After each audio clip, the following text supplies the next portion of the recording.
And we are back. Episode... Yeah, I still don't know. So yeah, in the last episode, we came to visit Emi's mother. And the nurse thinks that we're closer to Emi, even though it doesn't look like it. And yeah, very complicated relationships are. Oh god, that was terrifying. Oh yeah, I'm out of milk. Can't have tea. I've got to make do with water. Ah! An affectionate hug later. What the hell?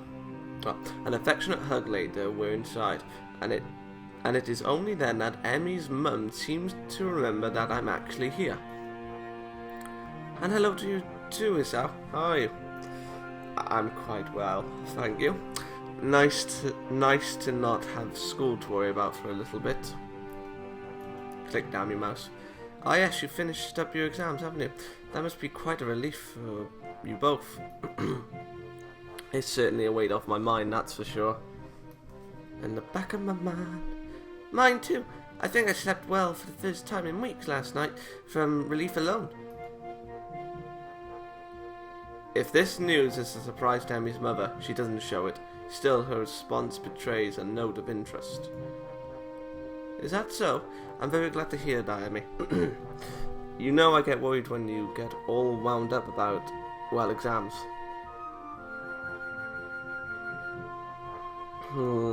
Certainly Emi's mother knows something I don't, or rather she doesn't know that Emi's told me about the nightmares. Yeah. It's interesting being able to observe how Miss Ibrazaki covers for Emi.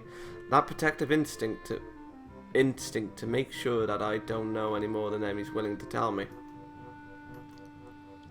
I suppose Emi's got more in common with quarks than I ever realised. Move around fast, impossible to understand through direct observation, yet she has an effect on everyone she encounters. I wonder if Miss Ibrazaki will figure out that I know about the nightmares, or is she just keeping everything secret from everybody? Probably the second one. Yeah, it's not been as bad this year as the past. It's now helped me to stay focused.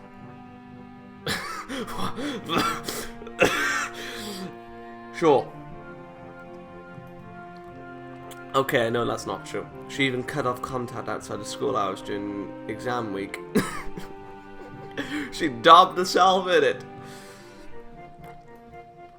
But she did see me during the day, and she told me more than once that the morning run was the only thing she looked forward to during exams. So maybe it's not that much of a lie. Don't make me look like a...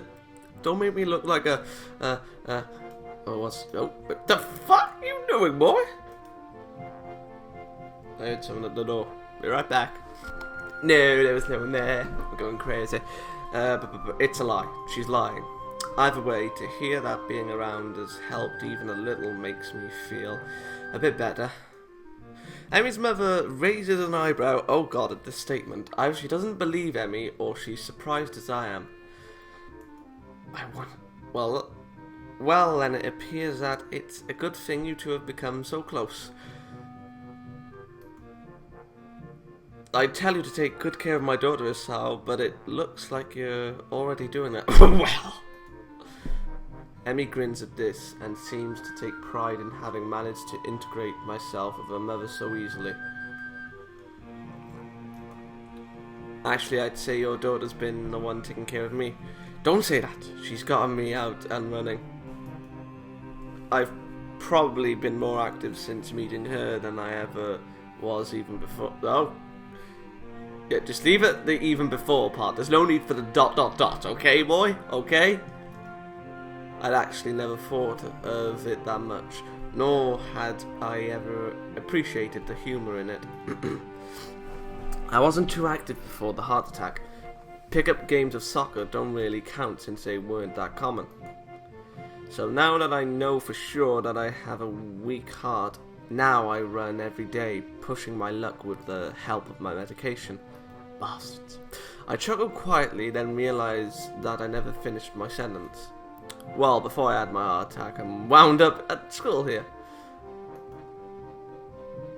It comes out so casually, there was a time that I would have thought twice about talking about what was wrong with me at all. But now it just seems silly to care, especially in the company of Emi and her mother. If Emi can be cavalier about her disability, then so can I. Well, her disability won't kill you. I mean, like, you know, yours can. I mean, she can put legs on and still be able to walk. I mean, like, you can't really get in. Well, can you? I don't really know. Oh, God. I think back to the track meet where Emi declared herself the fastest thing on no legs. The fact of her obvious losses never seemed to bother her, at least not in public. Being stuck in a wheelchair frustrated her, I know, but even that was something she dealt with on her own, despite my efforts to the contrary. Emi has a way of bringing out the more active side in people. I've never quite figured out how she does it. Well, for the boys, she uses her feminine wiles for a lot more stuff than running. Bow chicka bow wow. Those puppy dog eyes she gets for starters. I'm not surprised that she managed to rope you into an exercise routine. She planned it. If Rin weren't just as stubborn as she is, I'm sure that Emi would have gone her out and running with you too. I don't see Rin running. Oh, that reminds me. Rin says hello.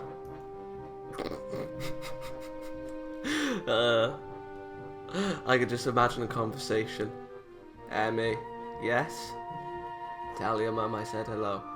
And bring back food for me. Because you're not here and you're not going to make me food, I'll starve. Do you want me to starve, Emi? Do you want that on your conscience? I drift to the outer edges of the conversation again as we move into the dining room to eat. It smells delicious in here, and the spread that Emi's mum has produced is immense. Whoa, you made enough to feed an army in here. You're that army, woman. Is it too much? Well, you can always take some leftovers with you when you go. Oh, wait. Maybe Rin did ask. Maybe we'll find out. That sounds great. I can only handle cafeteria food for so long. Something home cooked would be a welcome change of pace. What he said. Thanks, Mum. The food tastes as good as it smells, and there's a lull in the conversation while we all dig in. I would never talk when I'm eating. Well, you know. Well, I mean, even when I'm not eating, when I'm at the table, it just annoys me. I come to the dinner table to eat, not to speak to you people. Or anyone. I know I'm very sociable. You must all love me. Emi assaults her plate with the usual amount of gusto, and I will admit that I set a pretty fast pace myself. So, Sal, I hear that you and my daughter here have gotten rather close.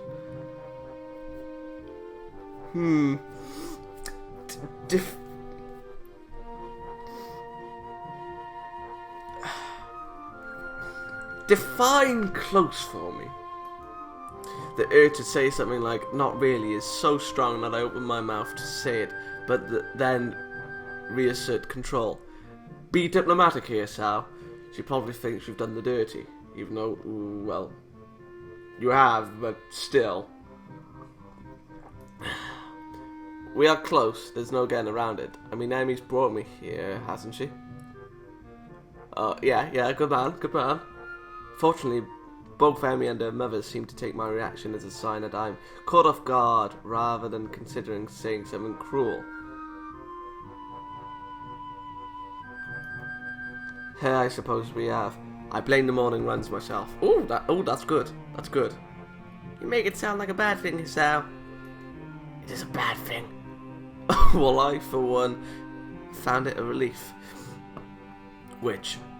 Why is that? Emi's always been a popular girl, but never made many close friends.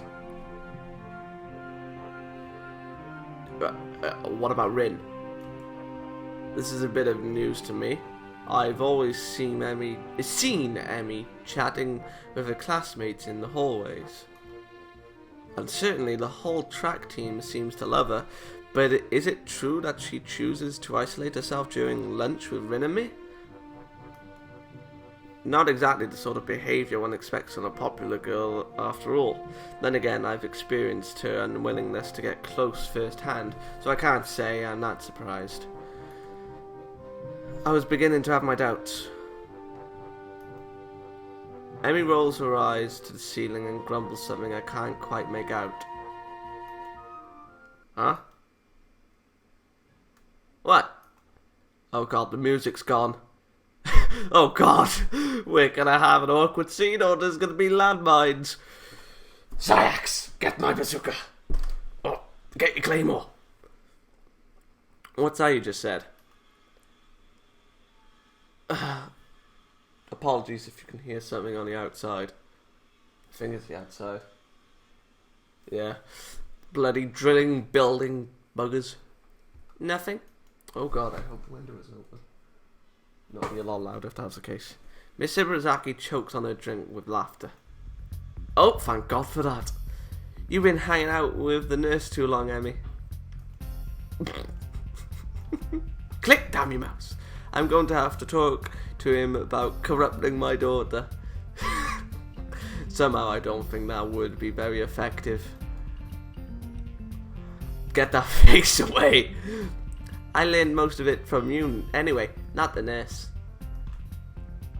Don't listen to her, Sal. She's a born liar. Yeah, right.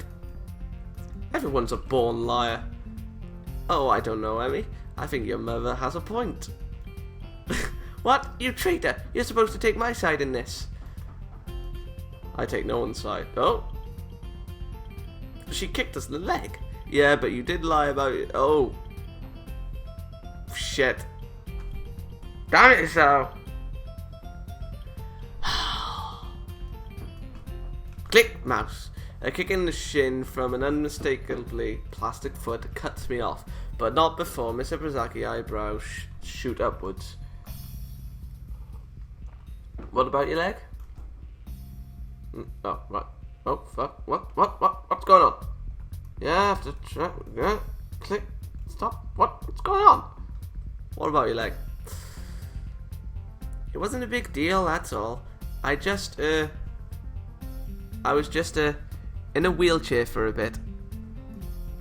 The last few mumbled words are quickly deciphered by Emi's mother. I suspect she has experience with this sort of thing, and a worried frown appears on her face. This music does not suit the atmosphere. So that's why he keeps dodging my calls.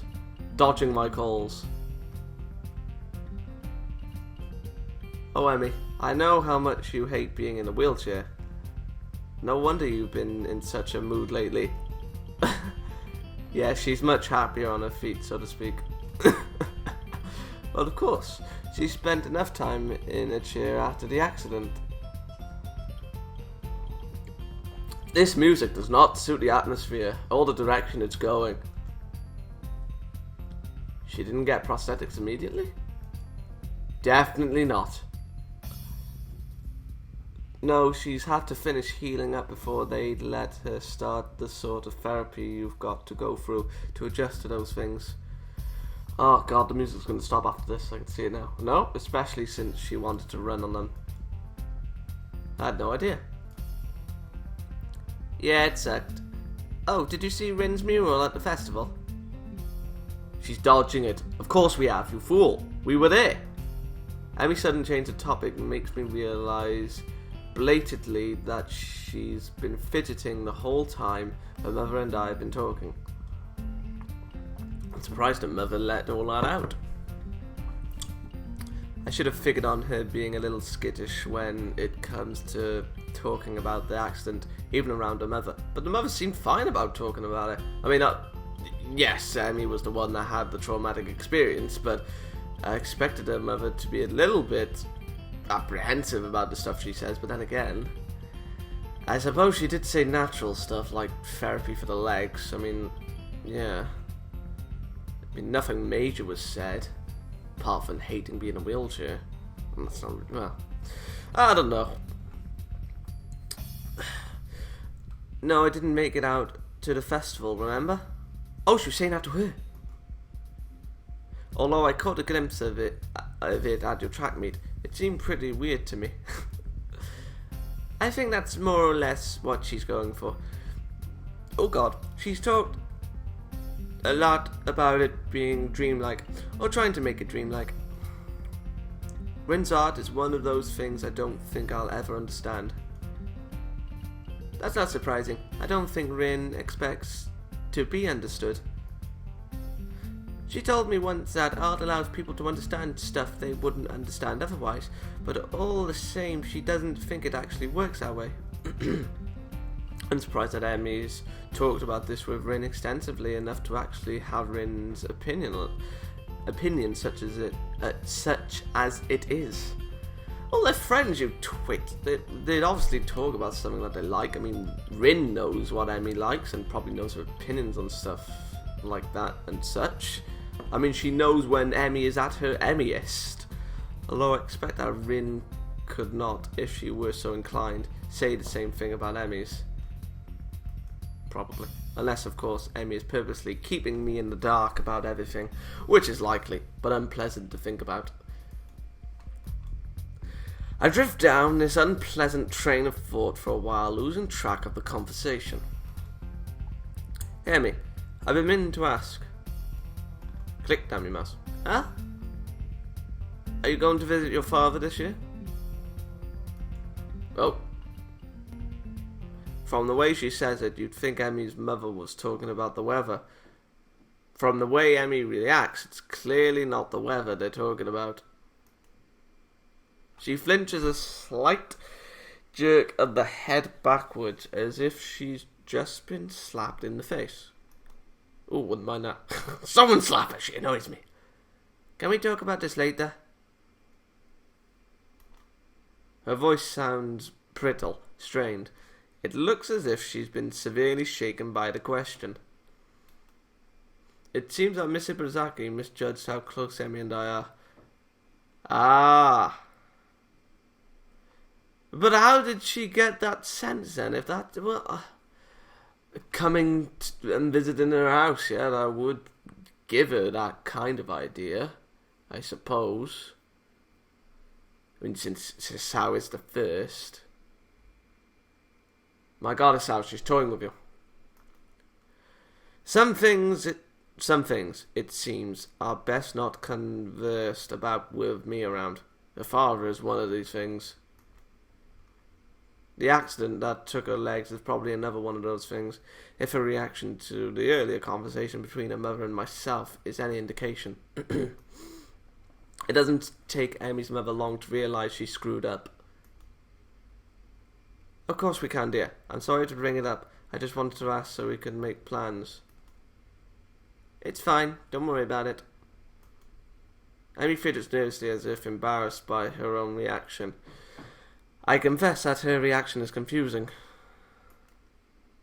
She only just mentioned her father to me earlier today, less than a few hours ago even.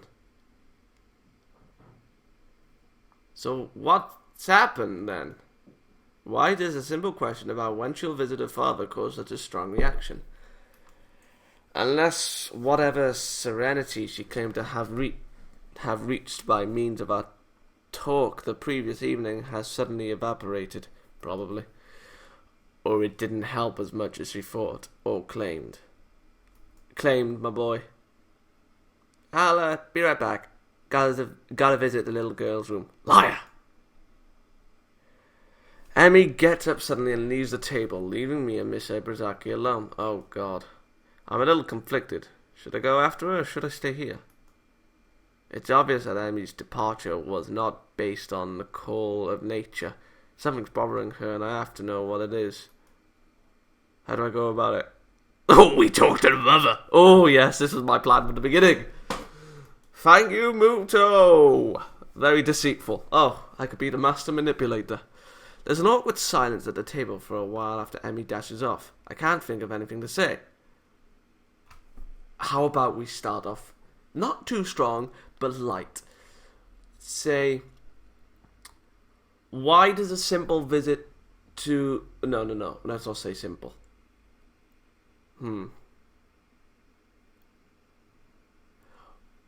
Why does making plans to go see her father make Emmy fidget? Or some... But not fidget.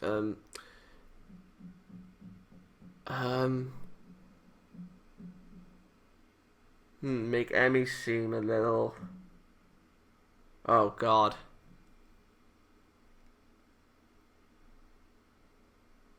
I don't know. But the first line I got going good.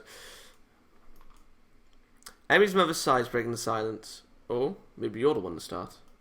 Sorry about... Oh, God. Sorry about that. So, I sometimes forget that Emmy's touchy about certain subjects. Well...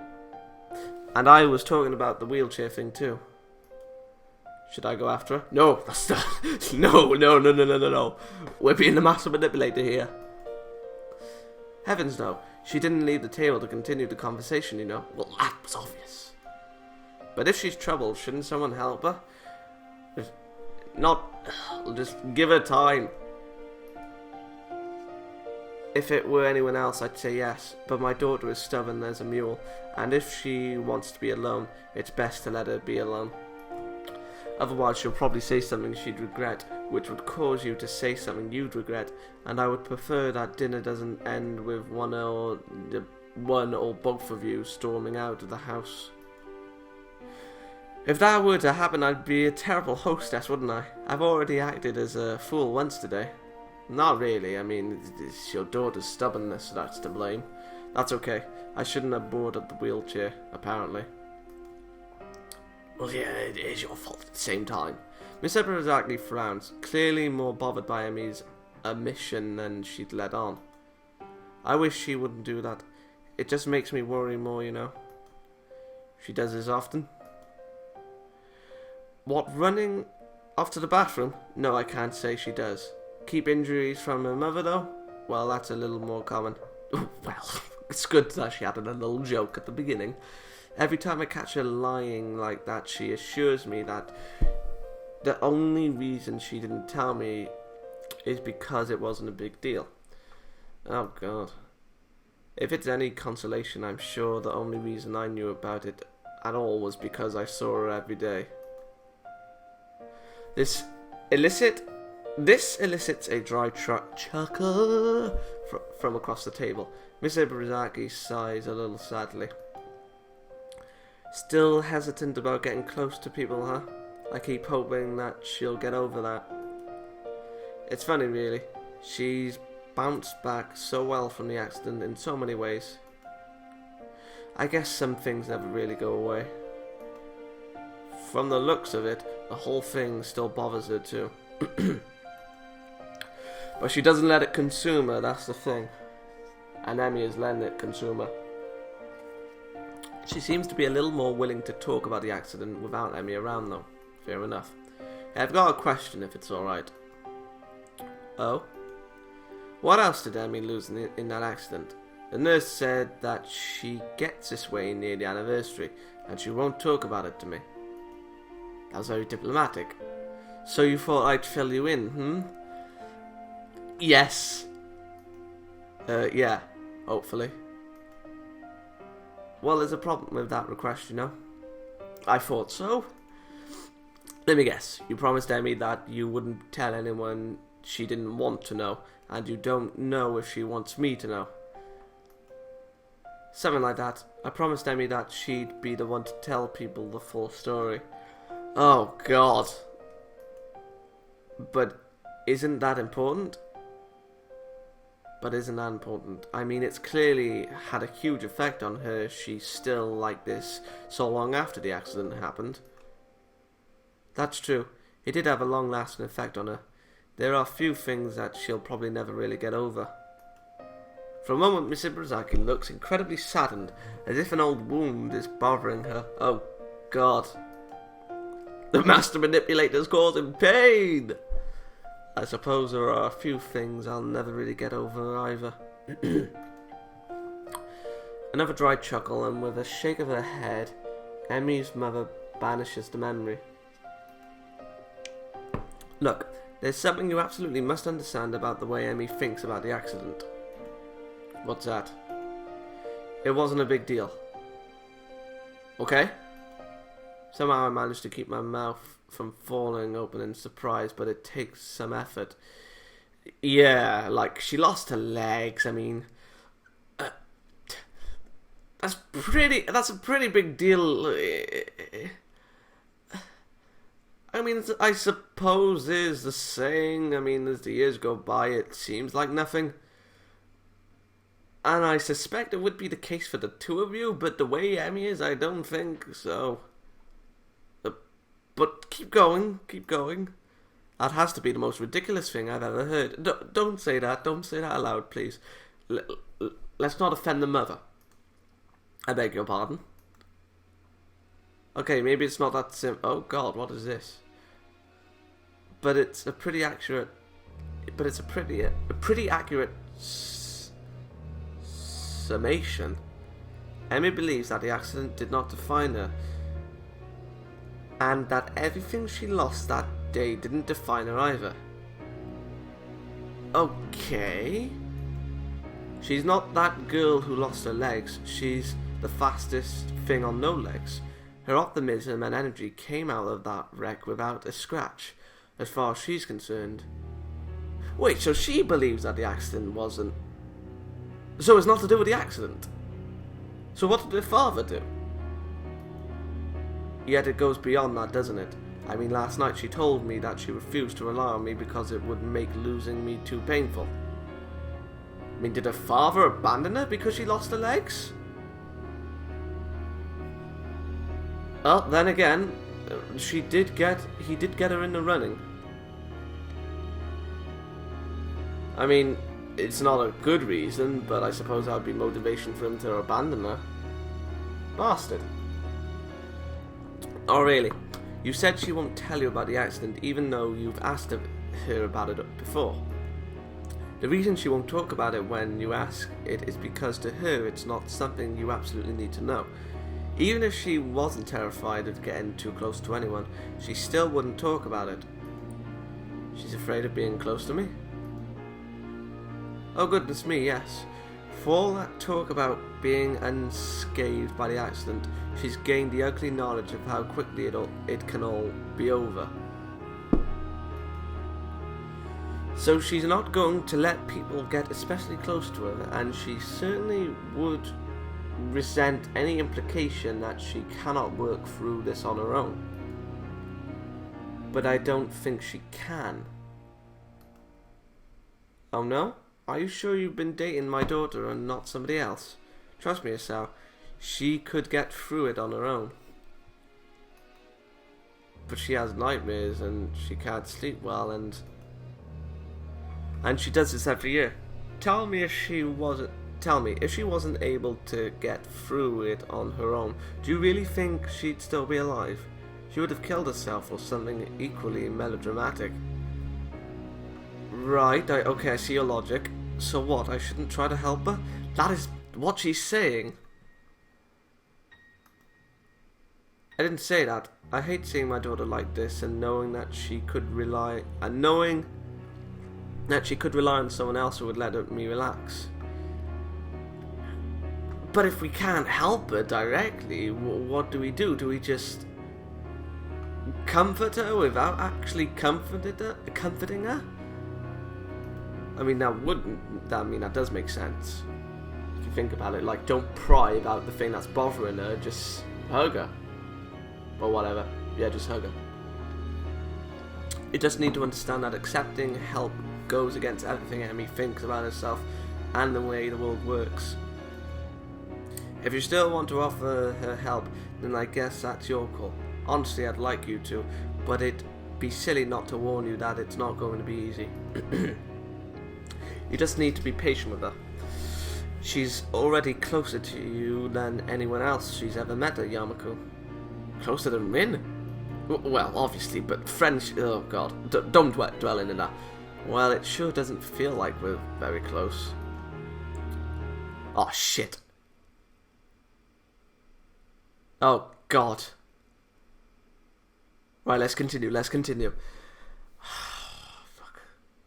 But nothing bad was said. She didn't tell us anything that we didn't already know, apart from a little more advice. Oh. Good. That makes this part easier. What part? Emmy's voice nearly gives me a heart attack. Oh, God. Whoa, didn't hear you come back, Emmy. How did we not hear her come back? No offence, but those legs are loud the way you were describing them on the bus. How convenient. Wait, were you eavesdropping? Nope, just happened to come back at the right moment, I guess. Emmy hits... It's I was just... Emmy holds up a finger, cutting her mother off. Oh, God. On his way out of the house? Yeah, I know. That face. Emmy's trembling with anger now, looking vaguely betrayed. Emmy, don't be ridiculous. We were just... You promised. Oh, God, the pain carried in that last word is almost too much for me to bear. The idea that I could hurt her that much is like being kicked in the guts. Oh, God. Emmy's mother looks similarly, I said that wrong, I know, but I know what it means, pained by the thought, and how to pronounce it, well, obviously not. And I kept that promise. Just listen, there's no reason to go throwing people out of the house. Right, be very diplomatic, Sal. Emmy's mother seems to be both angry at her daughter's outburst and embarrassed that I'm a witness to it. There's only one real solution to this problem, I think. Good man. It's okay, I'll go. Okay? Now really, that seems a little unnecessary. Yes, we gotta be diplomatic for her now. Don't worry about it. Thank you for dinner, Mr. Brazaki, and for the advice. That's good. It was my pleasure, Sal. I'm sorry we didn't get to dessert. Okay, there we are. That's okay. I have to watch what I eat anyway. Even better. Good man. Good evening, Emmy, Mr. Brazaki. The formality of our conversation, coupled with the fact that I'm getting ready to leave, seems to snap Emmy out of her anger. Ooh! We have got manipulator very strongly. What's her response? No, wait.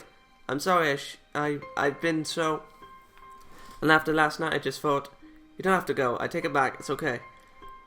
Still leave. We need to still leave. I can't help but smile slightly. She can barely articulate her apology, and I really would like to stay. We need to leave, but I don't think I can right now. I need to think about what her mother said, and about what I'm going to do about us. I don't want to risk accidentally getting Emmy angry again, in her current state either. Good man. No, I think I'd better leave. You seem pretty shook up, and, well, I'd only wind up trying to help you again. I know you'd prefer I didn't, so I'm going to leave instead. But, hey, it's not a problem. You don't want a knight on a white charger, right? Oh, God, that sounds so corny when you say it as well. Just promise me one thing, okay? What? Don't be angry at your mum, okay? She was just giving me some advice, that's all. Oh, that's beautiful. Oh, God. You're a person after my own heart, Sal.